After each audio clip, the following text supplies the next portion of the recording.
संविधान के निर्माता बाबा साहेब डॉक्टर अंबेडकर जी की आप 132वीं जयंती मना रहे हैं। और आप जानते होंगे कि आज हम अपने जीवन काल में जब बर्थडे मनाते हैं तो केवल मात्र 10 साल का 15 साल के एक बच्चे का जन्मदिन मनाते हैं। जब वही बच्चा 20-25 साल का हो जाता है तो परिवार में उसका बर्थडे नहीं मनाया जाता। तो आप सोच सकते हैं कि इस शख्स ने ऐसा तो कुछ किया होगा कि 132 साल बाद आज भी दुनिया इसका बर्थडे मना रही है। क्या आप लोग भी ये चाहते हैं कि आपके जाने के बाद कोई आपका जन्मदिन मनाए? क्या आप लोग चाहते हैं कि आपके जाने के 132 साल बाद भी आपको कोई इसी तरीके से आपका जन्मदिन सेलिब्रेट करे? तो आपको क्या करना होगा? सिर्फ बाबा साहब अंबेडकर ने कहा था कि शिक्षा ही वो हथियार है, जो पिएगा वो दहाड़ेगा। तमाम साथियों ने बाबा साहब अंबेडकर जी के बारे में वो तमाम बातें बताई जो उन्होंने किए थे, लेकिन कई सारे ऐसे काम और हैं जो बाबा साहब अंबेडकर जी ने इस देश के लिए किए थे, लेकिन हमारे मंचों से ही नहीं बल्कि किसी भी मंच से उनके उन बारों में जिक्र नहीं किया जाता। बाबा साहब अंबेडकर ने केवल संविधान नहीं लिखा था, बाबा साहब अंबेडकर जी ने केवल मात्र संविधान नहीं लिखा था, बाबा साहब अंबेडकर जी ने इस देश के अंदर प्रधानमंत्री से लेकर राष्ट्रपति से लेकर और देश के कई मंत्रालयों का जो निर्माण है वो भी बाबा साहब अंबेडकर जी ने किया। क्या आप जानते हैं बाबा साहब अंबेडकर जी ने अपने जीवन काल में 3 पीएचडी की थी? कितनी पीएचडी की थी? 3 पीएचडी डिग्री हासिल की थी। आज हमारे लोगों को final BA final BSc final करने में जोर आ जाता है, लेकिन बाबा साहब अंबेडकर जी ने 32 डिग्रियां तो हासिल की, लेकिन उनके साथ 3 डिग्री हासिल की, पीएचडी की, और उन तीनों पीएचडी की डिग्री से भारत का उन्होंने उद्धार कर दिया। बाबा साहब अंबेडकर जी की एक जो पीएचडी उन्होंने लंदन ऑफ इकोनॉमिक्स से की थी, उस लंदन की जो यूनिवर्सिटी ने की थी, उसके आधार पर बाबा साहब जी की जो पहली पीएचडी की डिग्री थी, उसके आधार पर भारत के अंदर 1 अप्रैल 1935 को रिजर्व बैंक ऑफ इंडिया की स्थापना की गई थी।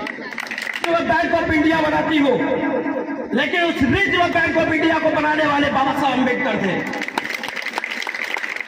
आज भले ही नोट पर फोटो गांधी जी की आती हो, लेकिन उस नोट वाली बैंक को बनाने वाले बाबा साहब डॉक्टर अंबेडकर थे। भारत का या किसी भी गवर्नमेंट का, किसी भी सरकार का सबसे महत्वपूर्ण विभाग होता है वित्त मंत्रालय।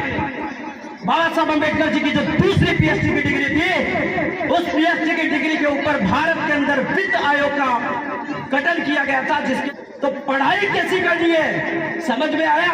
केवल रट्टा नहीं मारना है, केवल परसेंटेज नहीं लाने हैं, डिग्री ऐसी हासिल करनी है कि पहली डिग्री से रिजर्व बैंक इंडिया बने, दूसरी डिग्री से हम आपको आयोग की घोषणा की। इसके साथ हर उनकी एक एक डिग्री का महत्व है। यहाँ पर बैठे हुए सभी विद्यार्थियों से मेरी एक ही आह्वान है, बाबा साहब अंबेडकर जी केवल मात्र दलित पिछड़े आदिवासी या जो लोग होते हैं उनके नहीं, सबसे पहले अगर किसी के आदर्श हो सकते हैं, अगर बाबा साहब अंबेडकर जी को सबसे पहले अगर आदर्श किसी का कहेंगे, तो मैं ये नहीं कहूंगा कि वो दलितों के आदर्श है या पिछड़ों के आदर्श है या देश के, मैं यह कहूंगा कि बाबा साहब अंबेडकर इस देश के अंदर सबसे पहले अगर किसी के आदर्श है तो वो विद्यार्थियों के आदर्श है। अंबेडकर की ताकत, और ये ताकत कहीं से भी नहीं मिली।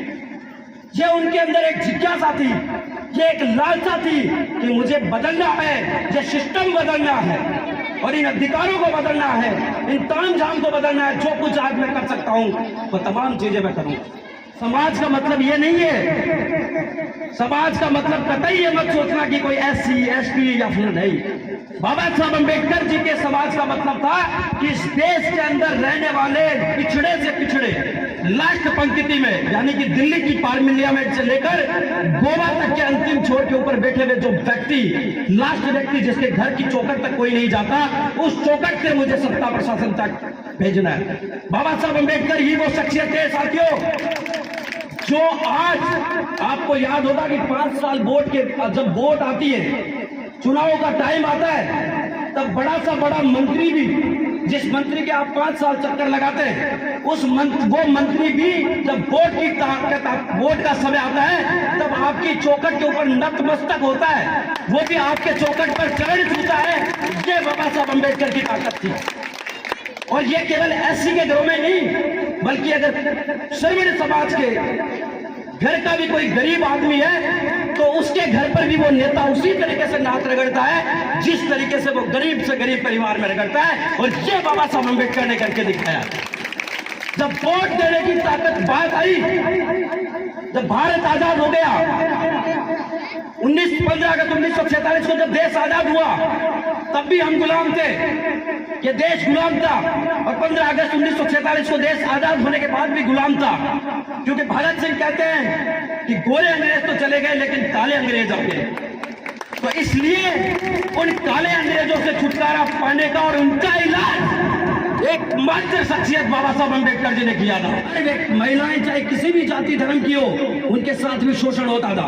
और बाबा साहब अम्बेडकर हमेशा कहते थे कि मैं किसी भी समाज की प्रगति इस बात से नापता हूं, इस बात से मापता हूं कि उस समाज की महिलाओं ने कितनी तरक्की की है। अगर महिलाओं ने, किसी समाज की महिलाओं ने तरक्की नहीं की है तो वो चाहे समाज कितना ही पढ़ा लिखा क्यों ना हो, वो बिल्कुल नकारा है। क्योंकि ये एक लड़की पढ़ती है तो वो 2 घरों का रोशन करती है। ये बाबा साहब अम्बेडकर चाहते थे। जरूरत है कि बाबा साहब अम्बेडकर कहते थे कि मेरे देश के नौजवान साथियों, युवाओं, बुद्धि और विवेक में किसी से पीछे मत रहना। अगर आपके अंदर बुद्धि है और आप में विवेक है तो ही आपकी डिग्री का औचित्य है, तो ही आपकी पढ़ाई का औचित्य है। अगर आपके पास विवेक नहीं है और आपके पास बुद्धि नहीं है तो डिग्री आप चाहे कितनी भी पढ़ लो, उसका कोई औचित्य नहीं। आगे की बात देखिए कि जिन महिलाओं को वोट डालने के लिए रोका गया, उसी सीकर जिले की छोटी लोथल से आने वाली प्रतिभा देवी सिंह पाटिल बाबा साहब अम्बेडकर के संविधान की बदौलत देश की राष्ट्रपति बनी।